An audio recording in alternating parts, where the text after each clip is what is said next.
오늘 설교의 제목은 전능하신 하나님의 약속입니다. 전능하신 하나님의 약속. 전능하신 하나님의 약속. 기도에 필요한 단 한 가지 자격이 무엇이겠습니까? 나의 믿음입니까? 나의 열정입니까? 나의 결단입니까? 이것도 아닙니다. 기도의 유일한 자격은 나의 무력함이다.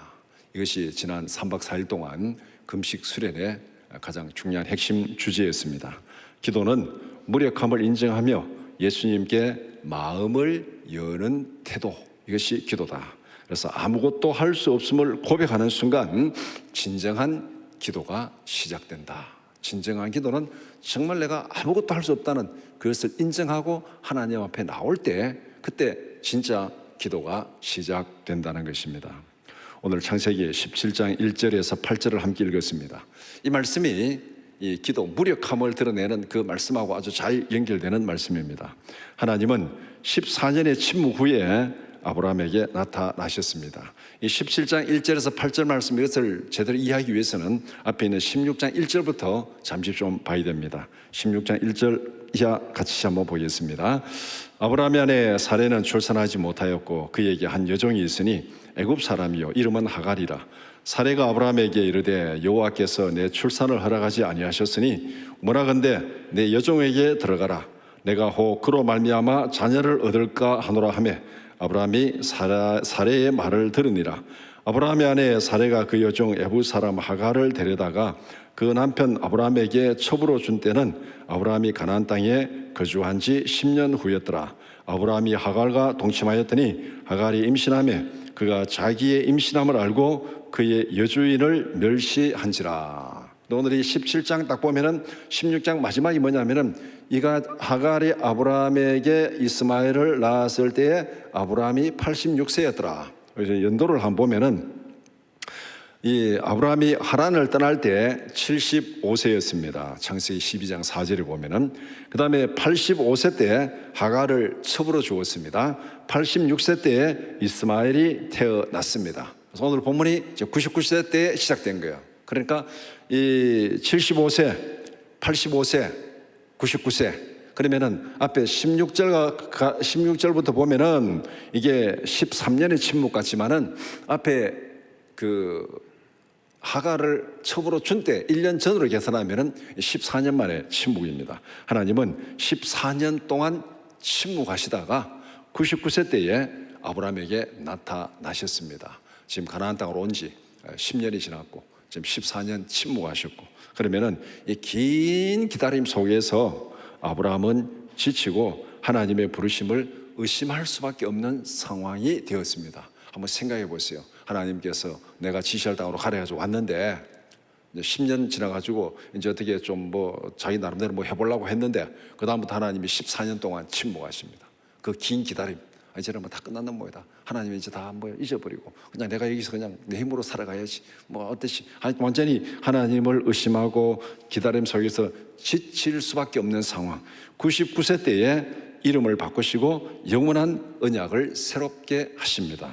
아브라함의 무력함이 드러난 지점에서 시작되는 새로운 시작입니다. 이 99세, 단순히 99세가 아니고 이 본문 전체 문맥을 보면은 99세는 아브라함이 나는 이제 더 이상 할 수 없습니다. 그걸 선언한 때예요. 쭉 읽어보면 어떻게 나 더 이상 할 수 없습니다. 자녀 후손 더 이상 불가능합니다. 자기의 전적 무능력을 지금 표현하는 그 표현이 여기서 지금 99세입니다. 아브라함의 무력함이 드러난 지점에서 아브라함이 자기의 무력함을 철저하게 고백하는, 시인하는 그 지점에서 하나님의 새로운 역사가 시작되는 그것이 오늘 본문의 말씀입니다. 첫 번째는 하나님의 자기소개입니다. 14년의 침묵을 깨고 하나님께서 아브라함에게 나타나셔서 이제 자기를 소개하는데 뭐라고 소개하냐면은 1절에 나는 전능한 하나님이라. 1절은 아브라함의 무력함과 하나님의 전능함이 대조되고 있습니다.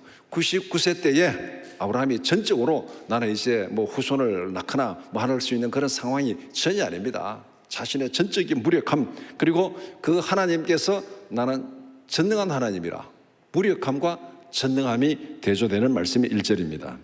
아브라함이 99세 때에, 이 말은 생물학적으로 자녀를 기대할 수 없는 절망의 때입니다. 절망의 때. 하나님은 나는 전능한 하나님이라. 이 말은 무슨 말입니까? 나는 모든 불가능을 가능케 할 수 있다. 나는 모든 불가능을 가능케 할 수 있다. 아브라함은 나는 불가능합니다. 아무것도 할 수 없습니다. 이때 하나님은 나타나셔가지고 나는 모든 것을 가능해 하는, 모든 불가능을 가능해 하는 전능한 하나님이라. 우리가 하나님을 믿는 신뢰의 근거가 뭡니까? 전능한 하나님이에요. 우리가 흔들리는 이유는 하나님의 능력을 믿지 못하기 때문에 그렇습니다. 기도하다도 흔들리고, 기도하다도 포기하고, 믿음으로 살아가다도 흔들리고, 흔들리는 큰 근본적인 이유가 뭡니까? 하나님의 능력을 믿지 못하니까. 아브라함도 마찬가지입니다. 가나안 땅에 와가지고 10년 동안 열심히 하나님을 따라다니고 했어요. 하나님을 믿고. 근데 이게 뭔가 좀 잘 안 되는 거예요. 그래서 자기가 좀 인간적인 꼼수를 쓰고 좀 했잖아요. 그러니까 하나님이 14년 동안 침묵하신 거예요. 이게 우리를 아브라함에 대입하면은요, 충분히 그러고도 남는 그런 상황이죠. 우리가 하나님을 믿는 신뢰의 근거는 하나님의 전능하심, 모든 것을, 모든 불가능을 가능케 할 수 있는 하나님을 믿는다면은 우리는 결코 흔들리지 않습니다. 하나님의 명령이 뭡니까? 너는 내 앞에서 행하여 완전하라. 성경을 읽으면 가장 답답한 게 바로 이거잖아요. 너는 내 앞에서 행하여 완전하라. 우리가 어떻게 완전할 수 있습니까? 그런데 하나님은 아브라함에게 나타나서 나는 아무것도 할 수 없습니다. 나는 진짜 지금은 이제 다 끝났습니다. 그런 상황에 하나님께서 아브라함에게 너는 내 앞에서 행하여 완전하라 이렇게 말하는데, 여기서 내 앞에서 행하라, 이거는 이 종교개혁자들이 말한 코람데오, 하나님의 면전에서, 하나님 앞에서 세상을 의식하는 위선에 대한 경고입니다. 세상을 의식하고 자기를 의지하는 그 위선에 대한 경고. 내 앞에서 행하라. 세상을 보지 말고, 세상의 풍조에 휩쓸리지 말고, 너의 능력을 보지 말고 하나님 앞에서 행하라. 코람데오가 바로 이 말씀입니다. 그리고 완전하라. 이 완전하라는 것은 도덕적 무결점을 의미하는 것이 아닙니다. 하나님과 세상 사이에서 마음이 나누어지지 않는 진실함을 의미합니다. 내 앞에서 완전하는 것은 마음이 세상 반, 하나님 반 이렇게 나누어진 마음 말고 100% 마음을 내게 가져오너라. 100% 마음을. 이게 여기 있으면 너는 내 앞에 행하여 완전하라. 하나님 앞에 나의 마음의 100%를 드리라는 겁니다. 100%. 하나님을 한 90% 믿고 또 세상에 한 10% 정도 보험 들고, 이거 말고 99% 믿고 1% 보험 들고, 이거 말고 하나님 앞에 100%의 마음을 가져오너라. 이것이 너는 내 앞에 행하여 완전하라는 말입니다. 그러니까 도덕적으로 죄가 없고 완전히 무결점하게, 아브라함이 성경을 보면 또 아브라함이 죄가 많아요. 뭐 거짓말도 하고 뭐 이런저런 여러 가지 많이 있습니다. 근데 하나님이 원하는 것은 우리의 마음이 흐트러지지 않는 100%의 마음을 하나님 앞에 가져오너라. 이 말씀을 지금 하고 있습니다. 전능하신 하나님 앞에서 마음의 진실함을 보이라. 마음의 진실함을 보이라. 전능하신 하나님 앞에서 꼼수나 인간적인 방법을 쓰지 말라는 거예요. 하나님이 계명을 주셨는데 거기에 꼼수나 인간적인 방법을 쓰지 말라. 창세기 15장 2절 이하의 말씀 한번 같이 보겠습니다. 아브라함이 이르되 주 여호와여 무엇을 내게 주시려 하나이까? 나는 자식이 없사오니 나의 상속자는 이 다메섹 사람 엘리에셀이니이다. 아브라함이 또 이르되 주께서 내게 씨를 주지 아니하셨으니 내 집에서 길린 자가 내 상속자가 될 것이니이다. 여호와의 말씀이 그에게 임하여 이르시되 그 사람이 내 상속자가 아니라 내 몸에서 날 자가 내 상속자가 되리라 하시고 그를 이끌고 밖으로 나가 이르시되 하늘을 우러러 무별을 세울 수 있나 보라. 또 그에게 이르시되 내 자손이 이와 같으리라. 아브라함이 여호와를 믿으니 여호와께서 이를 그의 의로 여기시고 또 그에게 이르시되 나는 이 땅을 내게 주어 소유를 삼게 하려고 너를 갈대아인의 우르에서 이끌어낸 여호와니라. 하나님께서 약속이 뭐냐면은 하늘의 별과 같은 후손을 약속하시고 이 땅을 주고, 그렇게 하기 위해서 내가 너를 이 땅에 불러냈다. 앞에서부터 그러니까 아브라함이 내 지금 자식이 없고 후손이 없는데 뭐가 지금 그래야 되겠습니까? 그러니까 내 집에서 길리온 그 종 엘리에셀이 후손이 되겠습니다. 그렇게 얘기하니까 하나님 뭐라 그랬습니까? 아니다. 그건 아니다. 너의 몸에서 난 자가 내 후손이 될 것이고 그의 후손을 하늘의 별과 같이 그의 후손에게 이 가나안 땅을 주리라. 그러기 위해서 내가 너를 불러냈다. 이렇게 지금 하나님께서 분명한 언약을 주셨습니다. 그런데 아브라함은 그 언약을 받고 현실의 벽을 느꼈습니다. 10년이 지났는데 아직까지 자식도 없어요. 하나님 분명히 내 몸에서 날 자를 상속자로 만든다 했는데 왜 자식이 없을까? 그러니까 또 거기에 또 사례는 또 얼마나 또 이 마음에 또 죄책감이 있겠습니까? 내가 빨리 아들을 낳으면 될 텐데 아들을 못 낳으니까 지금 이런 어려움이 있구나. 그래서 사례가 자원해가지고 하갈을 첩으로 주잖아요. 그 사건, 이게 어떻게 보면은 전능하신 하나님 앞에서 보면 인간적인 꼼수가 되는 겁니다. 하나님 앞에서 인간적인 꼼수나 인간적인 방법을 쓰지 말라는 거예요. 하나님께서 너 몸에서 날 후손을 통해서 하늘의 별과 같이 또 이 가나안 땅을 너에게 주겠다.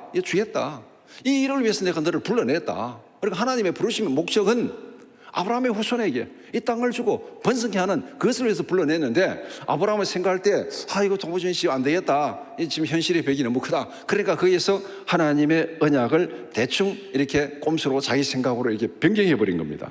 현실의 벽 앞에서 세상적인 방법을 선택하려는 유혹에 빠지지 말라는 하나님의 강력한 경고. 14년의 침묵 후에 나타나가지고 99세 때에 아브라함이 나는 이제 더 이상 자식을 낳을 수 없습니다.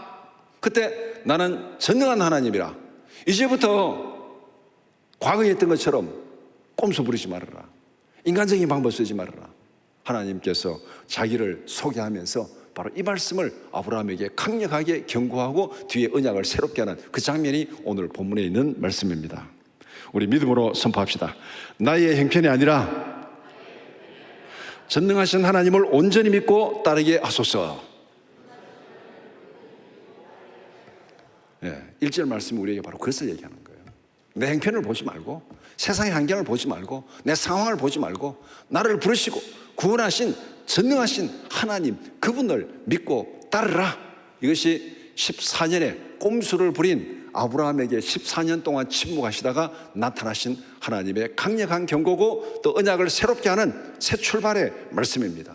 너는 꼼수 부리지 말고 100%의 마음, 100%의 마음을 내 앞에 가져오너라. 그렇게 명령하고 있습니다.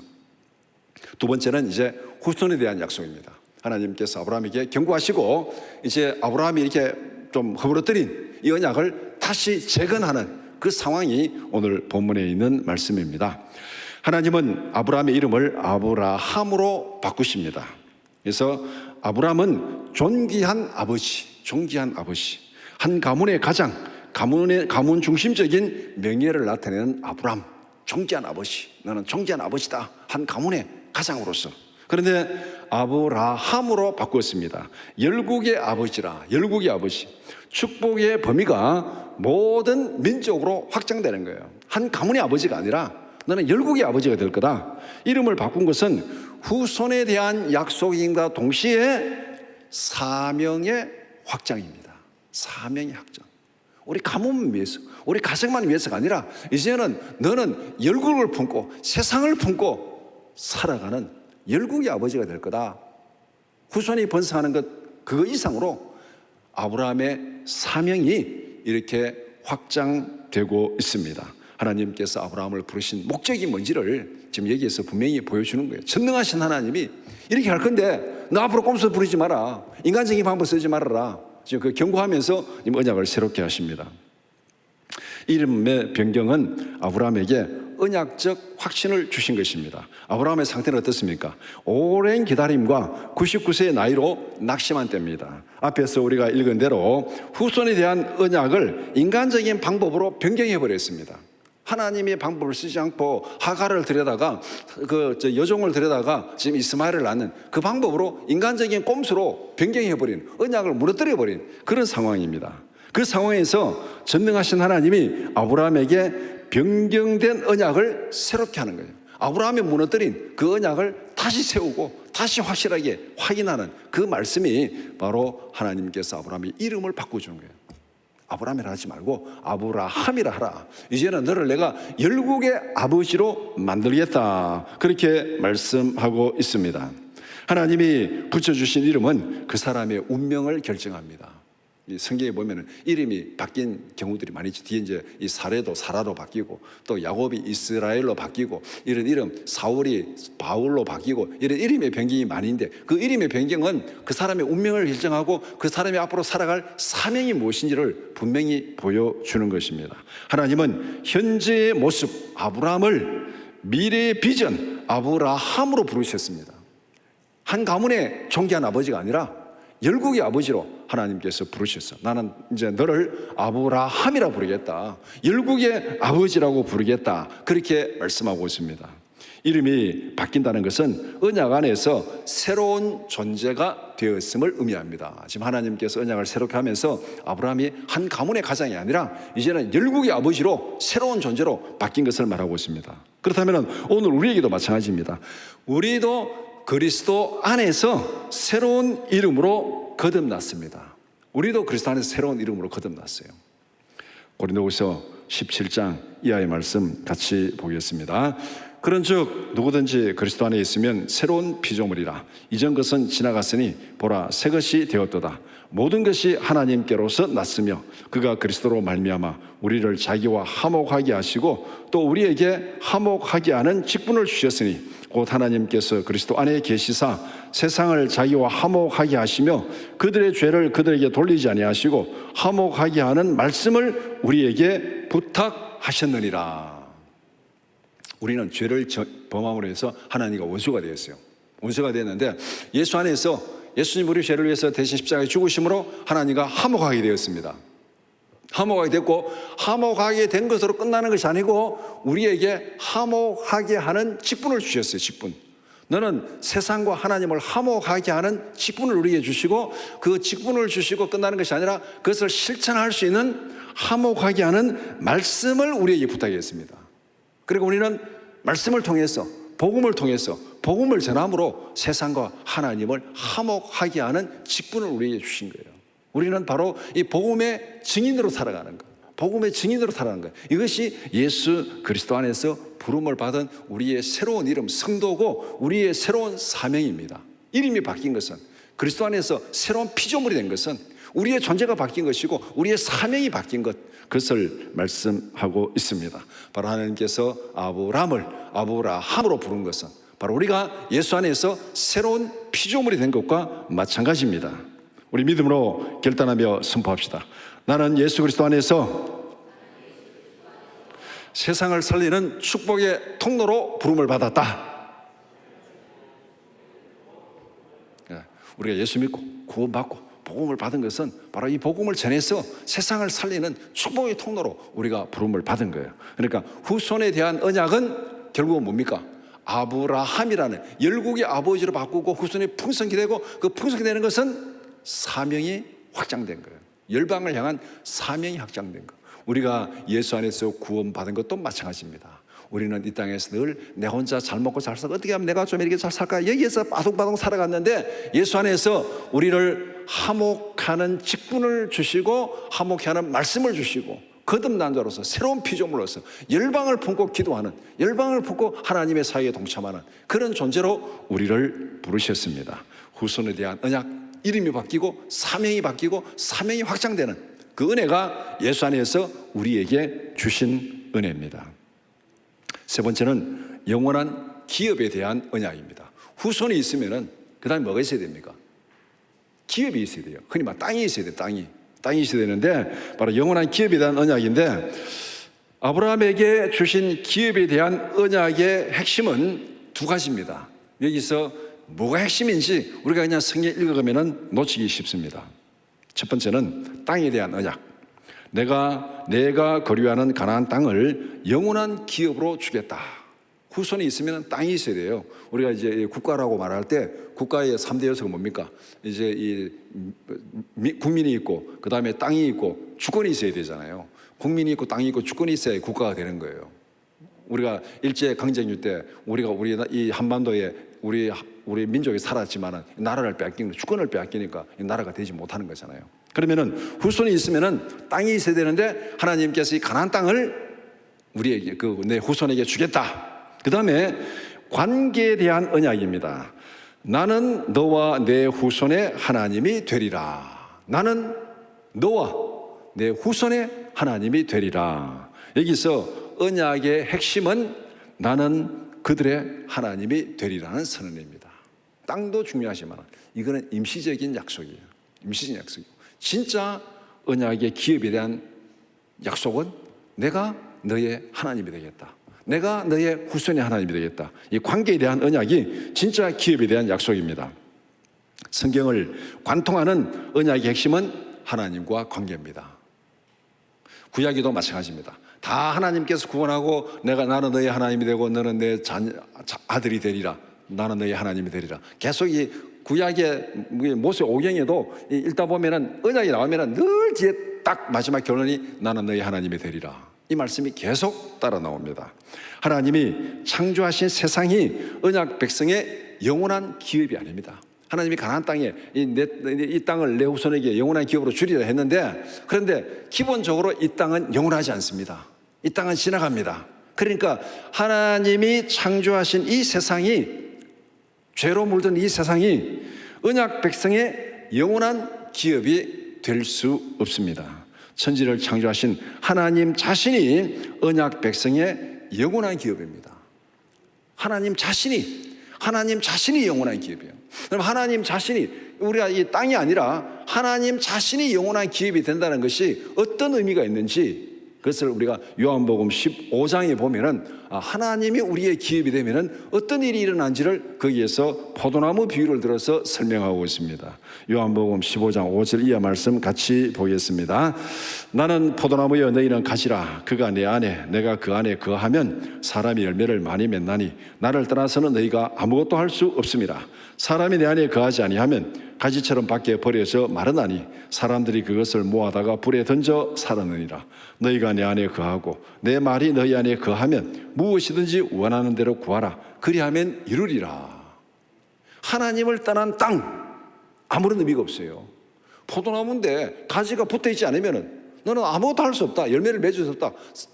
잘려나가서 불에 사르고 밟히고 아무것도 없다. 그러나 너희들이 내 안에 있으면 열매를 많이 맺는다. 이게 뭡니까?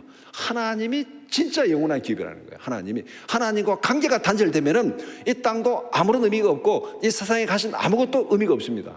그냥 잘린 가지에 지나지 않는다. 그것을 말씀하고 있습니다. 그래서 이 탕자에게 필요한 것은 재산이 아니라 아버지와의 관계 회복입니다.